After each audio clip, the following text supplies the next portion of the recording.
Y bien, ya estamos con la doctora Juana del Valle. Ella es PhD en biomedicina, es jefa del Laboratorio de Biología Molecular de la Universidad Peruana de Ciencias y del Instituto de Investigación Nutricional.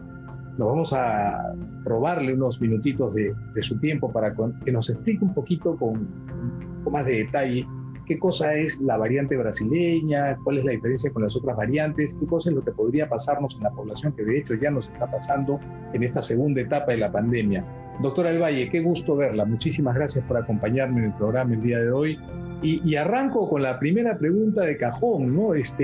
¿Cuál es la diferencia entre una variante y una mutación? ¿Cuáles son las características que tiene esta nueva variante brasileña?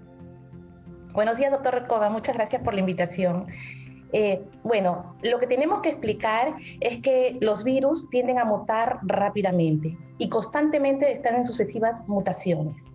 Cuando hay cambios pequeños en el código genético, en la cadena de nucleótidos del virus, estamos hablando de mutaciones, ¿no? A diferencia de otros virus, el SARS-CoV-2 es un virus muy pequeño, de 30.000 letras, 30.000 nucleótidos, que tiende a mutar de manera más rápida. Sin embargo, hay que recordar que hay otros virus, como el influenza virus, que mutan muchísimo más rápido, ¿no? Entonces, lo que comentábamos siempre es la necesidad de estar investigando y haciendo seguimiento a los virus para ver si aparecen nuevas mutaciones, variaciones que cambien el código genético de estos patógenos.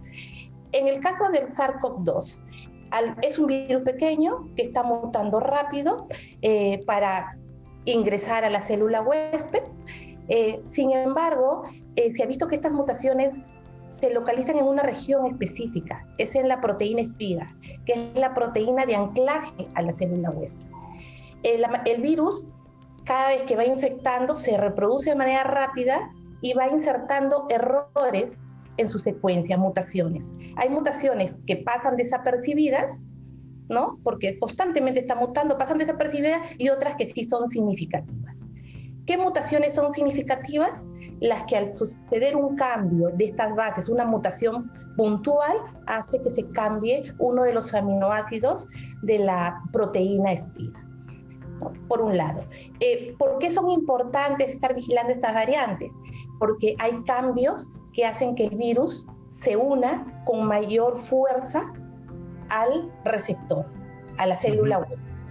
Tenemos, por ejemplo, la variante inglesa. Fue la primera que causó mucho revuelo, porque la mutación era una asparigina por una tirosina, y estos cambios de aminoácidos, esta tirosina hace que se enganche más rápido la célula huésped. Claro. La célula endocita al virus y la reproducción es mayor. Bueno, precisamente la variante inglesa fue la que abrió la duda, ¿no es cierto?, razonable, cuando dijeron, bueno, es una nueva variante, y lamentablemente en aquel entonces no tenemos pruebas moleculares que puedan detectar a este virus. Entonces, yo digo, si nosotros tenemos ahora una variante brasileña y no tenemos pruebas moleculares suficientes en el Perú como para hacer rastreos, para hacer seguimiento y control de casos, ¿cómo hacemos para identificar la variante brasileña?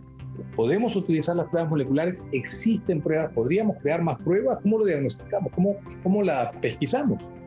Claro, aquí son dos panoramas, y son dos panoramas diferentes, ¿no? Uno es la prueba molecular para hacer el rastreo y el seguimiento de los casos, y existen ya pruebas moleculares validadas, estandarizadas para la detección del SARS-CoV-2. En un inicio, el CDC y la OMS indicaron que teníamos que hacer una prueba molecular identificando los 3 genes del virus: el gen E de la envuelta, el N de la nucleocápside y el RDRP, el gen de la ribonucleoproteína. Luego, por costos, por N temas, por N razones, se dijeron, ok, no, solo 2 genes, y al final se terminó quedando con un gen. Detección a través del gen RDRP, que es el gen de la ribonucleoproteína del virus. Ahora, ¿pero qué es lo que pasa? Que se ha visto durante este año que el virus va cambiando, va mutando. En algunos casos la ribonucleoproteína va sufriendo cambios, entonces la PCR tiene su límite de detección. Entonces regresamos al primer paso. Correcto. Bueno, tenemos que irnos a una pausa y en el siguiente segmento quiero hablar acerca de, en un futuro, si vamos a poder hacer unas pesquisas mucho más eficientes o más efectivas, y luego, ¿cuál es el nivel de severidad que podría tener esta variante? Y hablaremos un poquito acerca de si las vacunas con las que contamos podrían protegernos de manera mínimamente suficiente, más que sea. Nos vamos a una pausa y venimos con la doctora Juana del Valle. Doctora del Valle, la variante brasileña, la variante sudafricana, la variante inglesa se caracterizan todas porque son mucho más transmisibles. Pero ¿qué tan severa puede llegar a ser la variante brasileña? ¿Qué tan letal? Bueno, no existen estudios, todavía hay que mirar qué tan letal es, pero el hecho que ya se transmita más y tenga mayor capacidad de herencia en la célula huésped hace que esta sea más infecciosa. Y eso es lo que estamos viendo, ¿no? Cada vez hay más personas, más jóvenes que están padeciendo la enfermedad. Entonces, aquí es muy importante el diagnóstico, la prevención, el autocuidado. Es clave para evitar que esta variante se siga propagando. Y no es solo la variante brasilera, probablemente ya hayan otras variantes más que están circulando. Además de las medidas de bioseguridad que la gente debe observar de manera correcta, aunque a veces no es suficiente la información que damos, lo que tiene que ser suficiente es la capacidad de las personas de entender lo importante de protegerse y protegernos. ¿Podríamos abrigar alguna esperanza de que el SARS-CoV-2 tenga una capacidad limitada de producir nuevos linajes, nuevas variantes? Porque las mutaciones se dan a cada rato, ¿no? Hay mutaciones puntuales, cada 15 días el virus ya mutó 2 veces. Ha habido miles de mutaciones, pero no lo suficientemente contundentes como para hacer un nuevo linaje. ¿Las vacunas son una alternativa frente a esto, o es que el virus en sí mismo precisamente tiene una capacidad limitada de mutación y muchas veces estas mutaciones, como bien lo dijo usted, son errores que van a hacer que el virus se autoelimine o de alguna manera se pierda virulencia o capacidad de hacer daño? No, en este caso la vacuna es clave, ¿no? Tenemos que vacunarnos de todas maneras para generar anticuerpos, y estos anticuerpos van a tender a neutralizar al virus cuando uno está en contacto con el virus. Entonces aquí la vacuna es clave para contener al virus. A pesar de que el virus brasileño, una de las características es que podía evadir esa respuesta inmune. Bueno, no hay muchos estudios que evidencien eso, ¿no? Pero los cambios están, como les digo, en una proteína específica.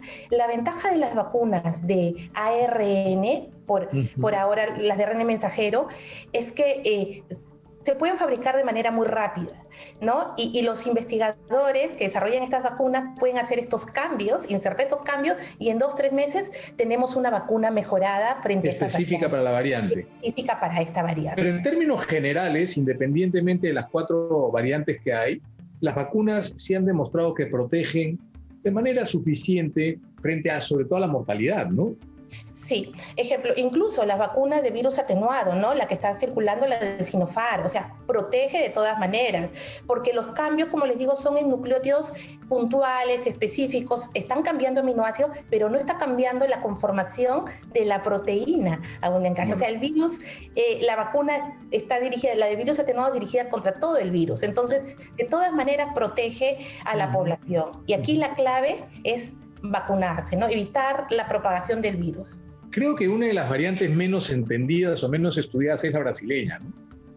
Sí. La sudafricana, la inglesa está muy bien, la californiana también.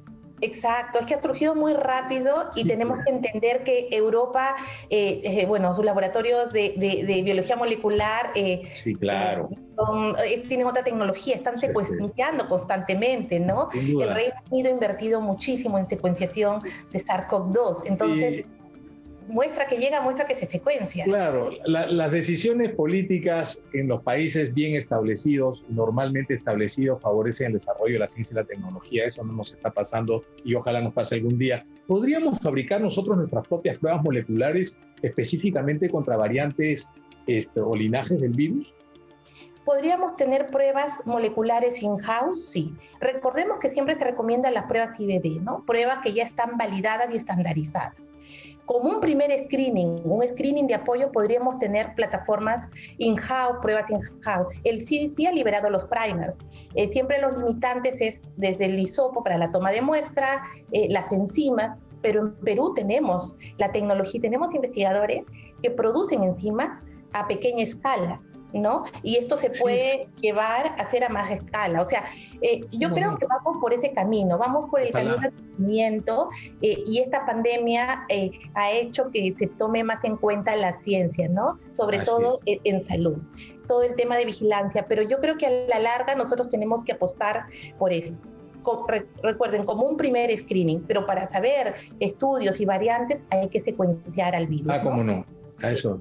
Y eso sí hay que tenerlo claro. Pero aquí la clave es pruebas moleculares a todos. Así es, exacto. Porque las otras pruebas también, pero tienen sus limitantes. Así es. En tanto podamos tener una buena cobertura de vacunación, una buena oferta de vacunas y una buena estrategia vacunal, las pruebas moleculares siempre serán claves. Doctora del Valle, le agradezco muchísimo. Ha sido un enorme gusto verla. Cuídese mucho, nos veremos próximamente. Muchas gracias, doctor Recoba, por la invitación. Hasta luego. Igualmente, gracias.